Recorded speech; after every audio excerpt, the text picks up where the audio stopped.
Chapter 13. Your Subconscious and the Wonders of Sleep. You spend about 8 out of every 24 hours, or 1/3 of your entire life, in sleep. This is an inexorable law of life. This also applies to the animal and vegetable kingdoms. Sleep is a divine law, and many answers to our problems come to us when we are sound asleep upon the bed. Many people have advocated the theory that you get tired during the day, that you go to sleep to rest the body, and that a reparative process takes place while you sleep. Nothing rests in sleep. Your heart, your lungs, and all your vital organs function while you're asleep. If you eat prior to sleep, the food is digested and assimilated. Also, your skin secretes perspiration and your nails and hair continue to grow. Your subconscious mind never rests or sleeps. It is always active, controlling all your vital forces. The healing process takes place more rapidly while you are asleep, as there is no interference from your conscious mind. Remarkable answers are given to you while you are asleep. Why we sleep. Dr. John Bigelow, a famous research authority on sleep, demonstrated that at night while asleep you receive impressions showing that the nerves of the eyes, ears, nose, and taste buds are active during sleep, and also that the nerves of your brain are quite active. He says that the main reason we sleep is because the nobler part of the soul is united by abstraction to our higher nature and becomes a participant in the wisdom and foreknowledge of the gods. Dr. Bigelow states also, the results of my studies have not only strengthened my convictions that the supposed exemption from customary toils and activities was not the final purpose of sleep, but have also made clear to my mind the conviction that no part of a man's life deserves to be considered more indispensable to its symmetrical and perfect spiritual development than while he is separated from the phenomenal world in sleep. Prayer, a form of sleep. Your conscious mind gets involved with vexations, strife, and contentions of the day, and it is very necessary to withdraw periodically from sense evidence and the objective world and commune silently with the inner wisdom of your subconscious mind. By claiming guidance, strength, and greater intelligence in all phases of your life, you will be enabled to overcome all difficulties and solve your daily problems. This regular withdrawal from sense evidence and the noise and confusion of everyday living is also a form of sleep. For example, you become asleep to the world of the senses and alive to the wisdom and power of your subconscious mind. Startling effects of sleep deprivation. Lack of sleep can cause you to become irritable, moody, and depressed. Dr. George Stevenson of the National Association for Mental Health says, I believe it can be safely said that all human beings need a minimum of 6 hours sleep to be healthy. Most people need more. Those who think they can get along on less are fooling themselves. Medical research scholars investigating sleep processes and deprivation of sleep point out that severe insomnia has preceded psychological breakdown in some instances. Remember, you are spiritually recharged during sleep, and adequate sleep is essential to produce joy and vitality in life. You need more sleep. Robert O'Brien, in an article, Maybe You Need More Sleep, in an issue of the Reader's Digest, reports the following experiment on sleep. For the last 3 years, experiments have been in progress at Walter Reed Army Institute of Research in Washington, D.C. Subjects, more than 100 military and civilian volunteers, have been kept awake for as long as 4 days. Thousands of tests have measured the effects of their behavior and personality. Results of these tests have given scientists astonishingly new insights into the mysteries of sleep. They now know that a tired brain apparently craves sleep so hungrily that it will sacrifice anything to get it. After only a few hours of sleep loss, fleeting stolen naps called lapses or microsleep occurred at the rate of 3 or 4 an hour. As in sleep, eyelids dropped, heartbeat slowed. Each lapse lasted just a fraction of a second.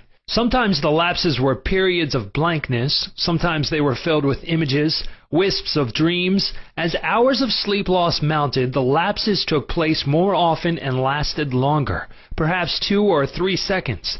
Even if the subjects had been piloting an airliner in a thunderstorm, they still couldn't have resisted micro-sleeps for those few priceless seconds. And it can happen to you, as many who have fallen asleep at the wheel of a car can testify. Another startling effect of sleep deprivation was its attack on human memory and perception. Many sleep-deprived subjects were unable to retain information long enough to relate it to the tasks they were supposed to perform. They were totally befuddled in situations requiring them to hold several factors in mind and act on them, as a pilot must when he skillfully integrates wind direction, airspeed, altitude, and glide path to make a safe landing. Sleep brings counsel. A young lady in Los Angeles who listens to my morning radio talks told me that she has been offered a lucrative position in New York City at twice her present salary. She was wondering whether to accept or not and prayed prior to sleep as follows: "The creative intelligence of my subconscious mind knows what is best for me. Its tendency is always lifeward, and it reveals to me the right direction, which blesses all concerned. I give thanks for the answer which I know will come to me." She repeated this simple prayer over and over again as a lullaby prior to sleep, and in the morning she had a persistent feeling that she should not accept the offer. She rejected the offer, and subsequent events verified her inward sense of knowing, because the company went bankrupt in a few months following their offer of employment to her. The conscious mind may be correct on the facts objectively known, but the intuitive faculty of her subconscious mind saw the failure of the concern in question and prompted her accordingly.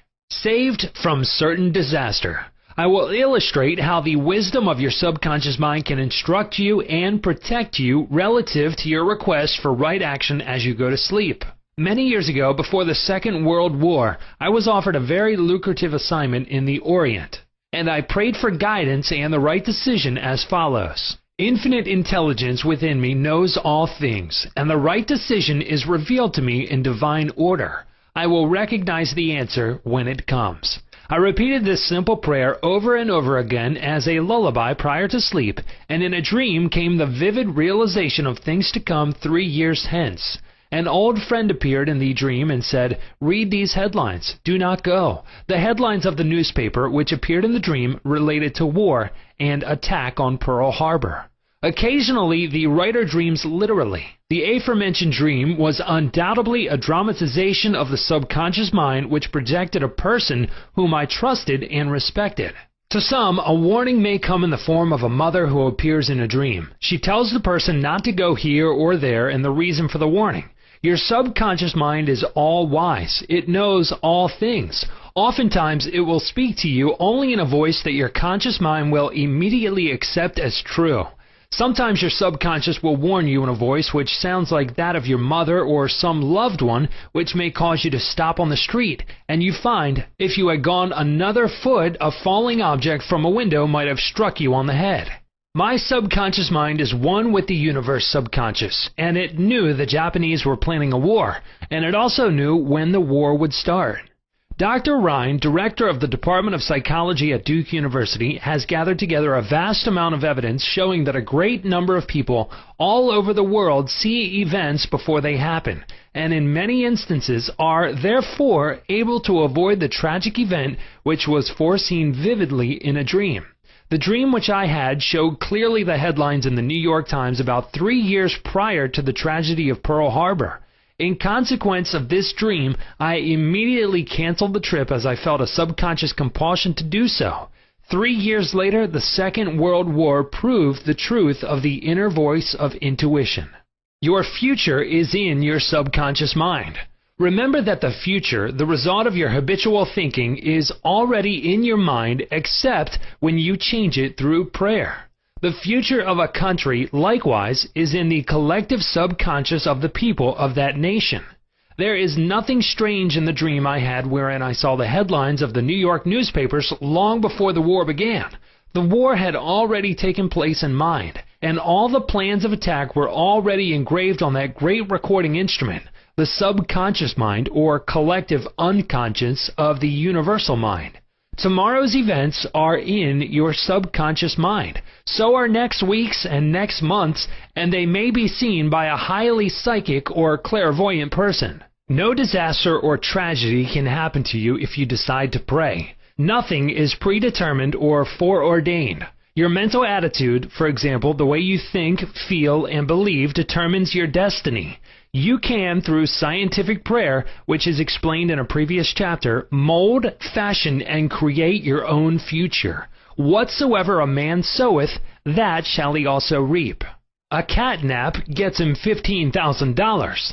One of my students mailed me a newspaper clipping 3 or 4 years ago about a man called Ray Hammerstrom, a roller at the steelworks in Pittsburgh operated by Jones and Laughlin Steel Corporation. He received $15,000 for his dream. According to the article, the engineers could not fix a faulty switch in a newly installed bar mill which controlled the delivery of straight bars to the cooling beds. The engineers worked on the switch about 11 or 12 times to no avail. Hammerstrom thought a lot about the problem and tried to figure out a new design which might work. Nothing worked. One afternoon, he lay down for a nap, and prior to sleep, he began to think about the answer to the switch problem. He had a dream in which a perfect design for the switch was portrayed. When he awoke, he sketched his new design according to the outline of his dream. This visionary catnap won Hammerstrom a check for $15,000, the largest award the firm ever gave an employee for a new idea. How a famous professor solved his problem in sleep. Dr. H.V. Helprich, professor of Assyrian at the University of Pennsylvania, wrote as follows: "One Saturday morning I had been wearying myself in the vain attempt to decipher 2 small fragments of a gate which were supposed to belong to the finger rings of some Babylonians. About midnight, weary and exhausted, I went to bed and dreamed the following remarkable dream. A tall, thin priest of Nippur, about 40 years of age, led me to the treasure chamber of the temple, a small, low-ceilinged room without windows, while scrapes of a gate and lapazula lay scattered on the floor. Here he addressed me as follows: the 2 fragments which you have published separately on page 22 and 26 belong together, are not finger rings. The first 2 rings served as earrings for the statue of the god. The 2 fragments you have are the portions of them. If you will put them together, you will have confirmation of my words." I awoke at once, I examined the fragments, and to my astonishment found the dream verified. The problem was then, at last, solved. This demonstrates clearly the creative manifestation of his subconscious mind, which knew the answer to all his problems. How the subconscious works for a famous writer while he slept. Robert Louis Stevenson, in one of his books, Across the Plains, devotes a whole chapter to dreams. He was a vivid dreamer and had the persistent habit of giving specific instructions to his subconscious every night prior to sleep. He would request his subconscious to evolve stories for him while he slept. For example, if Stevenson's funds were at low ebb, his command to his subconscious would be something like this: "Give me a good, thrilling novel which will be marketable and profitable." His subconscious responded magnificently. Stevenson says, "These little brownies, the intelligences and powers of his subconscious, can tell me a story piece by piece, like a serial, and keep me, its supposed creator, all the while in total ignorance of where they aim." And he added, "That part of my work which is done when I am up and about while he is consciously aware and awake is by no means necessarily mine, since all goes to show that the brownies have a hand in it even then." Sleep in peace and wake in joy. To those who suffer from insomnia, you will find the following prayer very effective. Repeat it slowly, quietly, and lovingly prior to sleep. My toes are relaxed. My ankles are relaxed. My abdominal muscles are relaxed. My heart and lungs are relaxed. My hands and arms are relaxed. My neck is relaxed. My brain is relaxed. My face is relaxed. My eyes are relaxed. My whole mind and body are relaxed. I fully and freely forgive everyone, and I sincerely wish for them harmony, health, peace, and all the blessings of me. I am at peace. I am poised, serene, and calm. I rest in security and in peace. A great stillness steals over me, and a great calm quiets my whole being as I realize the divine presence within me. I know that the realization of life and love heals me. I wrap myself in the mantle of love and fall asleep filled with goodwill for all. Throughout the night, peace remains with me, and in the morning I shall be filled with life and love. A circle of love is drawn around me. I will fear no evil, for thou art with me. I sleep in peace, I wake in joy, and in him I live, move, and have my being.